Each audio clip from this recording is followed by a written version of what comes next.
The royal corridors fell into eerie silence as Queen Camilla collapsed moments after Prince William's shocking revelation.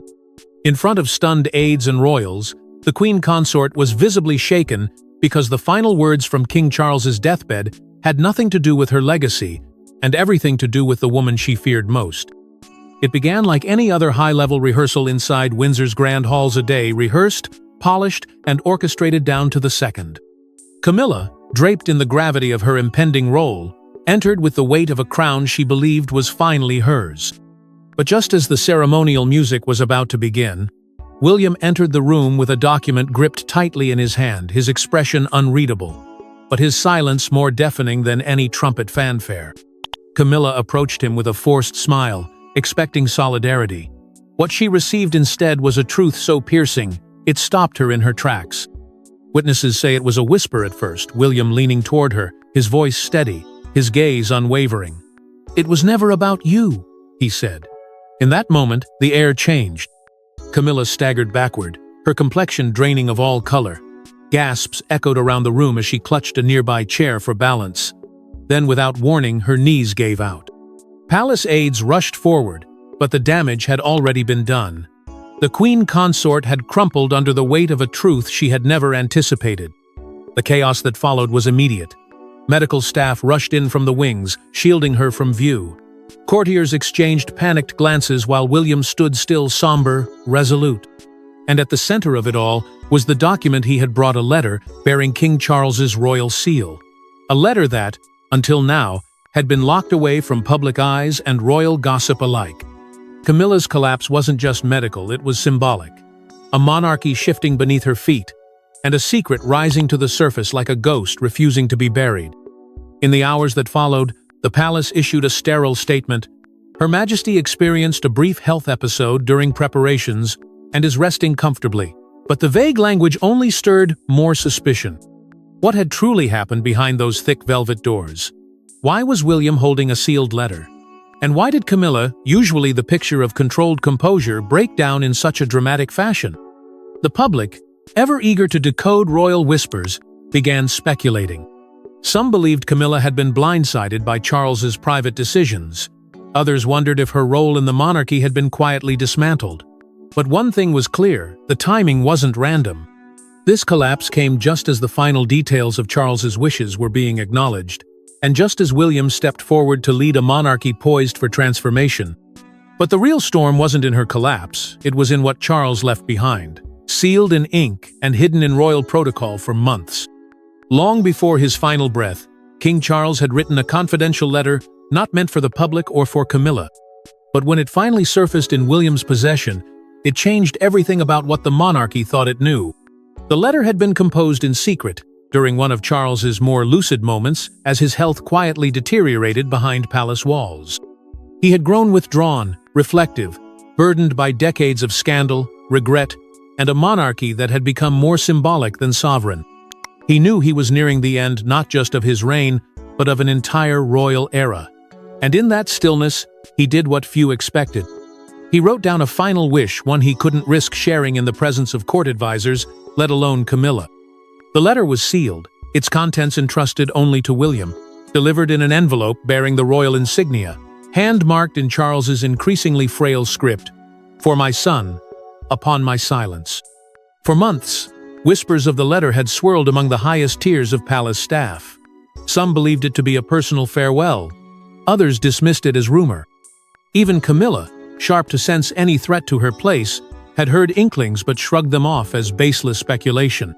She had no idea that William had read the letter in private and that what it contained would dismantle the very coronation narrative she had built her life around. Insiders now reveal that the document didn't simply offer reflections or blessings, it made a plea. A royal confession wrapped in layers of emotion, grief, and clarity. Charles, in his final hours of truth, asked the monarchy not to continue along the road of tradition for tradition's sake. He wanted it to evolve gracefully, powerfully, and with the faces of a new Britain. "Let the true future crown rest with her," he wrote. No explanation, no clarification. Just those 9 haunting words. That one sentence struck a chord so deep, it silenced even the boldest courtiers. Her? Who did he mean? Camilla had assumed it would always be her, that she would finally rise above the shadows of Diana and wear the crown not just in title, but in legacy. But the tone of the letter, the deliberate omission of Camilla's name, and the way it had been addressed only to William all pointed elsewhere. And all eyes turned toward Princess Catherine. She had been rising in influence and public affection for years, often described as the embodiment of duty, grace, and quiet resilience. But this letter, this personal decree from a dying king, elevated her beyond public admiration. It subtly but unmistakably framed her as the crown's emotional successor, a future monarch not by blood, but by choice. Camilla's influence, once strong and calculated, now seemed increasingly irrelevant. Because this wasn't just a private note, it was a royal reckoning, a final word from the monarch himself. And as William stood in possession of the king's final desire, Camilla's carefully crafted illusion of permanence began to crumble. As the truth of the letter unraveled, it wasn't just Camilla who was blindsided, it was the very idea of succession as she had built it. At his father's bedside, Prince William made a vow that would redefine the crown's destiny. A vow rooted in loyalty, not just to his bloodline, but to his mother's memory and a future his father dared not speak aloud. The final days of King Charles were not marked by public farewells or grand declarations, but by quiet hours spent behind closed doors, hours where truths were confessed, regrets were spoken, and the future of the monarchy was shaped in hushed voices. William, once the dutiful son waiting in the shadows, was now the man the king trusted with everything: his legacy, his fears, and his deepest intentions. Their conversations were raw, stripped of pomp, and heavy with decades of unresolved pain. Charles, weakened and weary, no longer clung to protocol. He spoke from the heart, and what he asked of William wasn't about loyalty to tradition, it was about courage to evolve. In those fading moments, Charles shared a vision he had never voiced publicly. A vision not just of continuity, but of correction. He admitted that the crown had become a relic burdened by the past, a symbol dragged down by controversy, rivalry, and ghosts. He didn't want William to inherit the weight of it all. He wanted his son to carry forward something lighter, something cleaner. To protect the crown not just from outside threats, but from within, starting with the legacy of choices Charles himself had made. And William listened, not as a prince, but as a son whose childhood was shaped by scandal, who had watched his mother's heart break under the same roof his stepmother now called home. It was in that moment that William made his vow. He would honor his father's wishes, but he would also protect the crown from being twisted by personal ambition. The most poignant part of that vow? Diana's name was spoken not as a warning, but as a guiding light. William promised that her legacy would never again be sidelined, not for politics, not for convenience, and certainly not for the comfort of those who had rewritten her chapter. Catherine, standing quietly behind William that night, heard every word. She said nothing, but her presence was a confirmation in itself. The future of the monarchy would not be built on compromise, it would be carved by intention. From that point forward, subtle shifts began to take place. William started withdrawing from Camilla's inner circle. At public events, his interactions grew colder.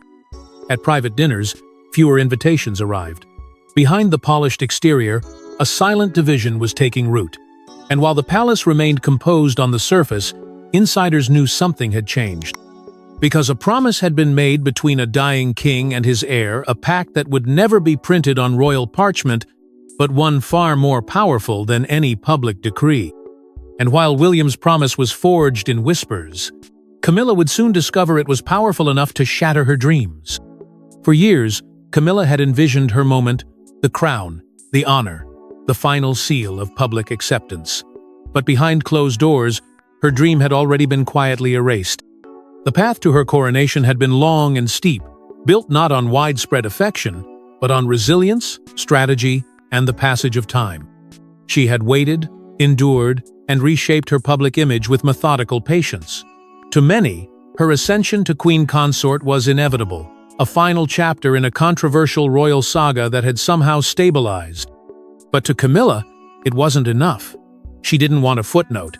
She wanted recognition, and so she began pressing for something more permanent, demanding that the consort be dropped altogether. She would not stand beside the throne. She wanted to sit in it, alone, visible, crowned. Behind the scenes, Her team pushed hard. Meetings were held in hushed corners of Clarence House, drafts were circulated, and language was carefully curated to reflect her desired status. But quietly, the machinery of the monarchy was shifting against her. Senior staffers, once cordial and compliant, began omitting her from crucial coronation planning sessions. Invitations were delayed. Symbols of authority like custom regalia and ceremonial duties were being reassigned or reduced in scope. And when planning documents leaked to a small circle of insiders, the truth became impossible to ignore. Her coronation had been scaled down, significantly. The documents revealed that key traditions traditionally reserved for queens were now either eliminated or subtly redirected toward Catherine. And more telling still, William had refused to sign off on the Camilla-centric plans. His reasoning? He stated, in his typically understated way, that the monarchy must reflect the future, not a version of the past reimagined through legacy revisionism. That single move, quiet as it was, severed the final thread, holding Camilla's dream intact. When Camilla confronted the palace officials, expecting outrage on her behalf, she found only formality. No one argued, no one fought for her title. They simply shifted in their seats and reminded her that the late king's written wishes had taken precedence. It was a betrayal she hadn't seen coming, not from William, not from the courtiers who once bowed in reverence, and certainly not from a monarchy she believed she had helped hold together in Charles's weakest moments. The reality began to sink in with suffocating clarity. The crown was being passed along, but not to her. The era she believed she had stepped into was vanishing before it even began. In her absence, Catherine's star was rising with terrifying speed. The people adored her. The palace leaned into her. And history, merciless and sharp, was being rewritten without Camilla at its center. Still clinging to fading power, Camilla sought allies, but even her closest confidantes were beginning to drift toward a different queen. While Camilla's world crumbled, another royal woman was rising gracefully, quietly, and with a level of public support even Queen Elizabeth would have admired. In the aftermath of Charles's passing and Camilla's faltering grasp on power, there was no loud announcement, no formal decree. Yet the shift was unmistakable. The spotlight had moved, not forcefully, but with the natural flow of history choosing its next chapter.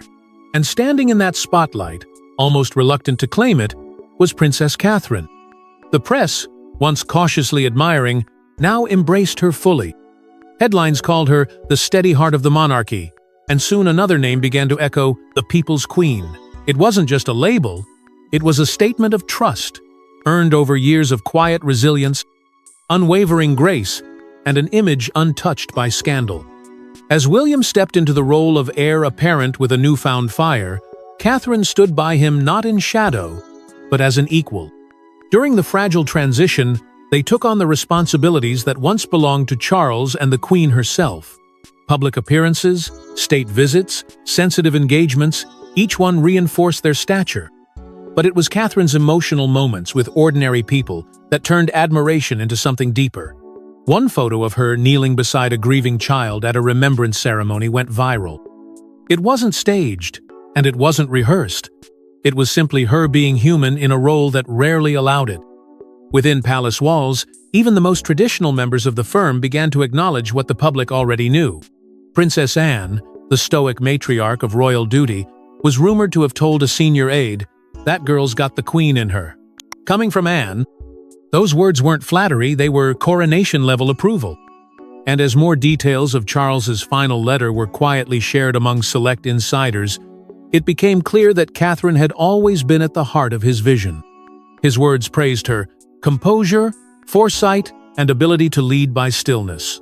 He didn't need to name her his successor. He had already shaped the monarchy's future by building it around her. Meanwhile, Camilla watched this all unfold from the margins. Once the dominant voice in Charles's inner circle, she now stood outside the narrative that mattered most. And it wasn't just the public turning toward Catherine, it was the institution itself. The same advisors, guards, even long-serving maids who once served Camilla with deference had begun to shift allegiance, if not in action, then in tone. But as Catherine rose with dignity, Camilla's envy turned to desperation, and that's when she made a move that changed everything. Determined to preserve her power, Camilla made one last attempt, to assert her place in history by appealing directly to the royal council with a claim she believed they couldn't deny. She knew the tide had turned. The quiet reassignment of her ceremonial roles, the public's growing adoration for Catherine, and the devastating blow of Charles's final letter had left her dangling from the edge of relevance. But Camilla had never surrendered without a fight. With her grip slipping, she turned to one final card, the Privy Council. It was a desperate move cloaked in the language of duty and legacy, but it was desperation all the same. Behind closed doors, she summoned the senior members of the council, leveraging her position, her alliances, and her fading influence to convene an emergency discussion. There, she presented documents, statements, and historical footage, all carefully curated, to prove that Charles had once publicly supported her coronation, long before his health declined and letters were written in secret. Camilla insisted that the king's earlier words recorded at national addresses, echoed in royal correspondence, and whispered among advisers constituted an unbreakable promise. She argued that the monarchy could not afford to contradict itself. To strip her now would be to cast doubt on the institution's stability, to admit that even the crown was susceptible to internal betrayal. She pleaded not as a grieving widow, but as a queen in waiting, wronged and discarded. The room was still, the documents were compelling, but they were not enough. Because William had arrived with his father's final wish in hand, the sealed letter, once read aloud, turned the room cold. It didn't just oppose Camilla's claims, it rendered them irrelevant. Charles's voice, though no longer alive, carried more authority than any public speech ever could. His dying words, etched in ink and intention, reframed everything. The council was no longer debating protocol, they were confronting legacy. And in that moment, Charles chose clarity over tradition. The debate that followed was unlike anything the monarchy had seen in decades. Traditionalists demanded loyalty to precedent. Modernizers argued for truth, for moral direction, for the next generation. And when the vote was cast quietly, solemnly, the final verdict stunned even those who had once stood by Camilla. The council sided not with the history Camilla tried to rewrite, but with the future Charles had dared to define. Her documents were acknowledged, then archived. Her arguments were noted, then dismissed. The crown, in spirit if not in ceremony, had moved on. And as she stood there, watching decades of maneuvering unravel with a single vote, Camilla understood the brutal irony. The system she believed she had mastered had now outgrown her. Betrayed by the system she thought she controlled, Camilla's world came crashing down, but the final blow was still yet to come. In a speech watched by millions, Prince William finally revealed the truth. His father left behind a truth Camilla never wanted the world to hear. The anticipation was electric. The world watched, holding its breath, as Prince William stepped up to the podium. It was the first major address since the death of King Charles, and though expected to be a moment of unity and remembrance, what unfolded became one of the most defining shifts in modern royal history. William began with poise, his tone reverent, reflecting on his father's reign, his contributions, and the legacy he had tried to leave behind. Every word was measured, honoring the late king's complexity and strength. But then, with a barely perceptible pause, the tone changed. And in that shift, the entire monarchy tilted. Without warning, William turned from remembrance to revelation. He spoke not as a grieving son, but as the future sovereign entrusted with executing a final vision. My father believed in love, in duty, in grace, and in the quiet strength of those who do not chase crowns, but carry them. The air around him grew heavy.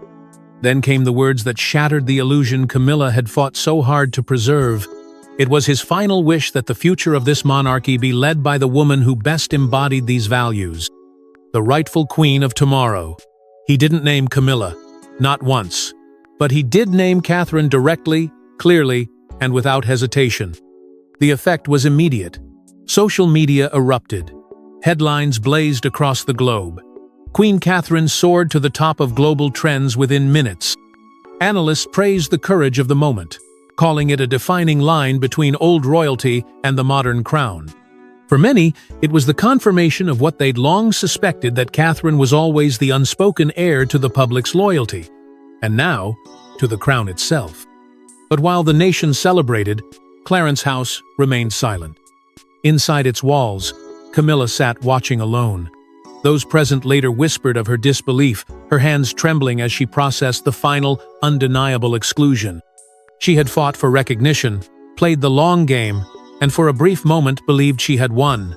But in 15 minutes of polished truth, William had erased her from the future. Not by force, but by clarity. And that clarity hit like a hammer. But what followed behind palace walls was far from celebration. It was heartbreak, rage, and a confrontation that would never be televised. Locked behind gilded palace doors, Camilla faced the truth that her crown was always conditional. Stripped of ceremony, stripped of legacy, she was now just a shadow of what she fought to become. In the days following William's speech, Camilla withdrew. There were no statements, no appearances, no denials, only silence. The woman who had once commanded rooms with subtle authority now found herself alone in the same palace that once crowned her ambitions. Her chambers, once filled with whispered plans and flattering advisors, echoed with a kind of emptiness that couldn't be ignored. Those closest to her ladies-in-waiting, personal secretaries, even family spoke of frequent tears, long stretches of silence, and a chilling unwillingness to engage. The battle had ended, but Camilla hadn't conceded. She had simply broken. Charles's most trusted advisors, once loyal to her by virtue of his command, had already pledged themselves to William and Catherine. The transition had been swift, efficient, and merciless. Camilla's name disappeared from planning memos. Her seat was absent at state committee meetings. And when she asked to be briefed on upcoming royal initiatives, she was told politely, but firmly, that they no longer fell within her responsibilities. In her mind, she still held the weight of a crown, but to the institution, she was already part of its past. Even her family felt the shift. Laura Lopes, her fiercely loyal daughter, reportedly begged her to walk away gracefully, to stop fighting a war that no longer had a front. But Camilla couldn't let go. Not after everything she'd endured. Not after decades of public scorn, private sacrifice, and relentless rehabilitation. To step down now would be to admit that she had never truly belonged. And that was a truth she couldn't face, because it meant Diana had always remained the silent queen in the hearts of the people. The ghost of Diana, once merely a shadow in Camilla's rise, now loomed larger than ever. Every headline praising Catherine's grace echoed the praise once reserved for Diana. Every tribute to the people's queen brought back memories of a woman Camilla had tried for years to replace in memory, if not in title. But history has a cruel memory. It never forgets the one who touched hearts before crowns. And now, Camilla was haunted not just by what she had lost, but by what she had never truly earned. But amid Camilla's solitude, a final act of reckoning awaited, one final whisper from the grave that shattered her last defense. Buried at the end of King Charles's final will, one paragraph sealed Camilla's fate and left even seasoned royals stunned, because the king's last confession had been hidden in plain sight all along. When the royal legal team finally released Charles's final will for historical archiving, most assumed it was a formality, a ceremonial gesture for the sake of legacy, nothing more.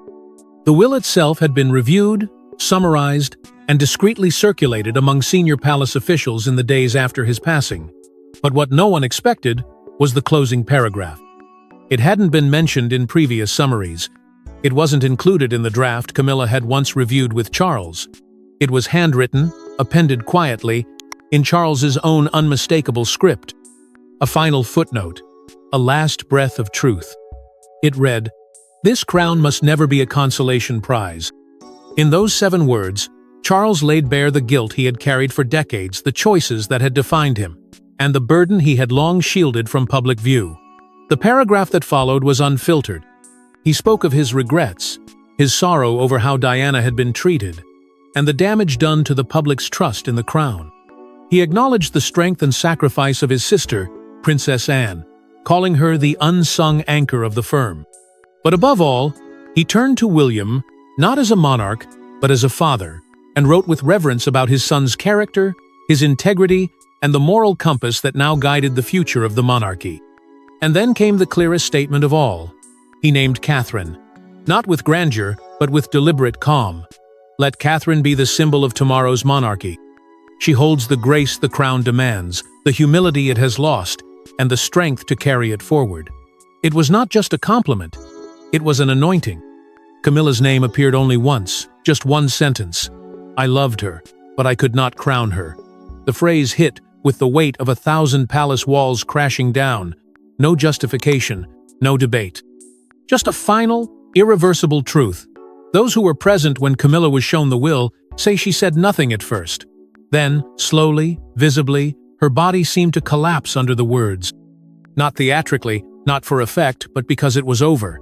The illusion, the battle, the long climb to acceptance. All of it undone by the man who had once promised to fight for her.